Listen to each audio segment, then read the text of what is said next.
70% of my sellers in the last 3 years didn't just sell their home, they left Colorado completely. If you're thinking about moving to Colorado and you just heard that number, yeah, that's a lot of people relocating. And look, if it makes you nervous, I understand. 70% is not a small number. You're probably sitting there thinking, wait, is Colorado actually a terrible idea right now? But here's what I want you to know. Context is everything. That statistic is real. The reasons behind it are real. But once you understand who's actually relocating and why, it might not mean what you think it means. So let's get into it. Who's actually moving out and why? What Colorado's challenges really are, and what this all means if you're thinking about relocating here. Hi, my name is Ewelina. Together with my husband Simon, we help buyers and sellers all across the Denver metro area. We've been here for over 25 years, and I actually moved here from another country, so I know exactly what it feels like to relocate somewhere completely new and figure everything out from scratch. Because I work with both sides of the market, people coming in and people going out, I have a pretty unique view of what's actually happening in Colorado right now.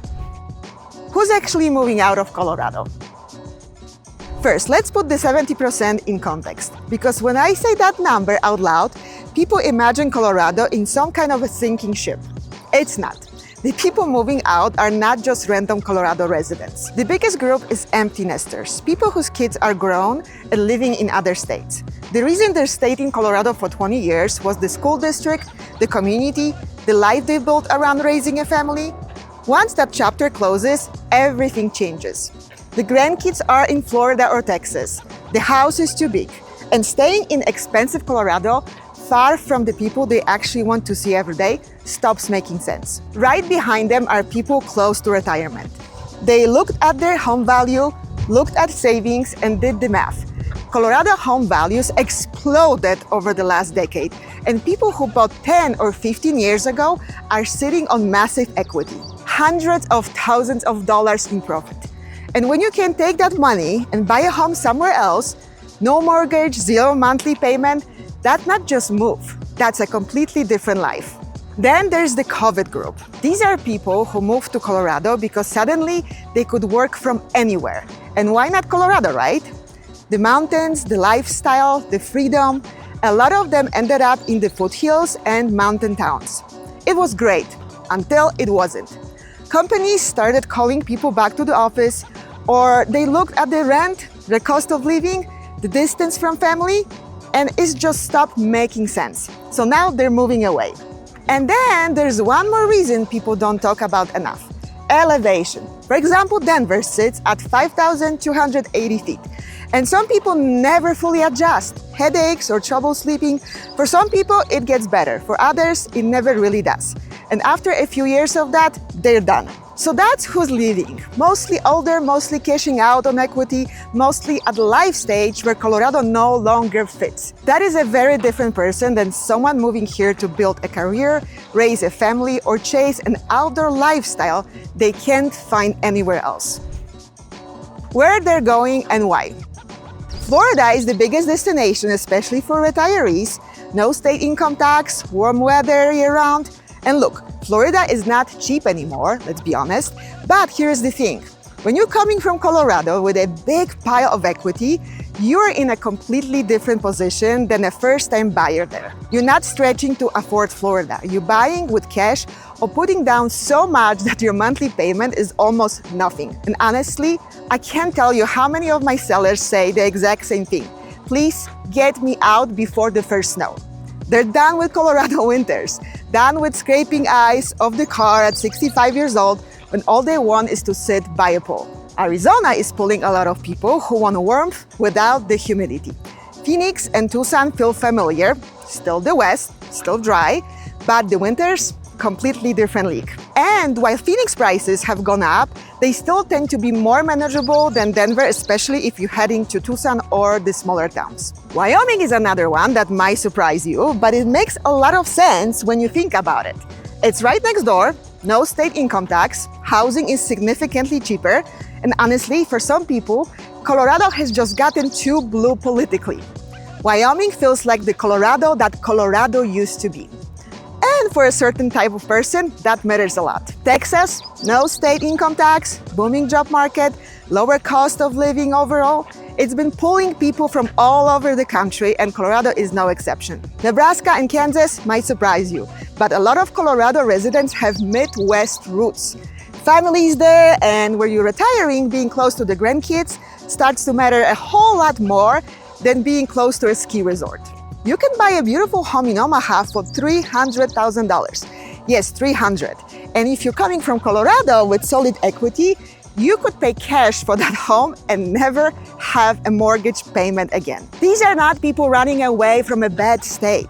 These are people at a very specific point in their life, making a smart move that Colorado's own success made possible. Look, there is a lot to understand about Colorado before you make this move. And I actually put together a free relocation guide that it goes deeper into all of it. What things actually cost, what the different areas feel like, what surprises people after they arrive. Not about buying or selling, just the real stuff nobody tells you before you get here.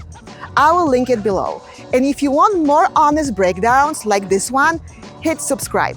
I post every week, and this is exactly the kind of thing I cover. The real challenges Colorado has right now. Now, here's where I'm going to be honest in a way that most Colorado realtors won't be.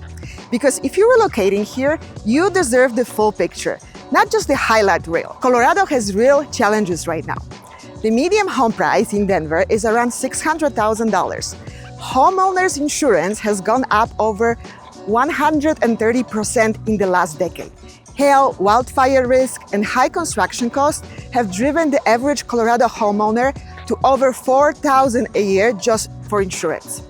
Property taxes are rising, HOA fees are rising, and salaries are just not keeping up with any of it. Summers now, unfortunately, include weeks of wildfire smoke. That used to be rare. And last winter was extremely dry, very little snow, and that means water restrictions in Denver. You might find yourself on a schedule for when you can't even water your lawn. And if you're moving here specifically for the outdoor lifestyle, both of those are worth knowing upfront. Traffic in Denver is not the worst in the country, but it's not getting better. The city was not designed for the population it has now. Depending on where you live and where you work, your commute can eat your day. And winters, people move here imagining ski weekends every Saturday. The reality is a little different. Denver itself doesn't get that much snow, but when it does snow, it's usually gone in a day or two, which is actually nice. The bigger thing is I-70 on a Saturday morning in January. If you want to go skiing, you are sitting in that traffic with every other person in Denver who had the same idea. What should be a 1-hour drive turns into 3. And after a few years of that, some people just stop going. And when you stop going to the mountains, you start asking yourself, why exactly you're paying Colorado prices? None of this means Colorado is the wrong move, but the gap between the Colorado fantasy and the Colorado reality is real. And the people who do best here are the ones who come prepared. They knew what they were getting into before they made the move. Who actually thrives here? Here is what I learned after 25 years of watching people move in and move on. The people who love Colorado, like deeply love it, tend to share a few things in common. Number one, they use the outdoors in practice, not just in theory. They actually hike, ski, bike, run trails. They don't just want to live near the mountains, they want to be in them regularly. Colorado rewards that lifestyle in a way that's hard to find anywhere else. And number two, they made peace with the seasons. They either lean into winter, ski pass, snow gear, embrace it, or they've accepted it as part of the deal without fighting it every year. The people who struggle are the ones who spend every January through March angry at the weather they knew was coming. And number three, they run the real numbers. They know what their budget actually gets them in the specific area they're targeting. They looked at the total picture: insurance, taxes, HOA, lifestyle costs, not just the mortgage payment. And they're not surprised when the real number shows up. Colorado is a wonderful place to live. It's not a cheap one, and it works best when it matches your actual life, not just the version of your life you're hoping to have. The plot twist. Okay, here's my favorite part of this whole story. Some of my clients that left Colorado actually came back. I'm not joking. I had multiple clients who sold their Colorado home, moved to Florida or Arizona or the Midwest, lived there for a couple of years, and then called me. They wanted to come back. And not because things went wrong somewhere else. They just missed Colorado. Turns out the grass wasn't greener on the other side. For example, Florida was too hot.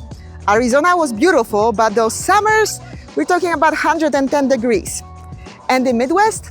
Look, it's beautiful, but some people moved back there and remembered pretty quickly exactly why they had left in the first place. And Colorado just sat there, being Colorado.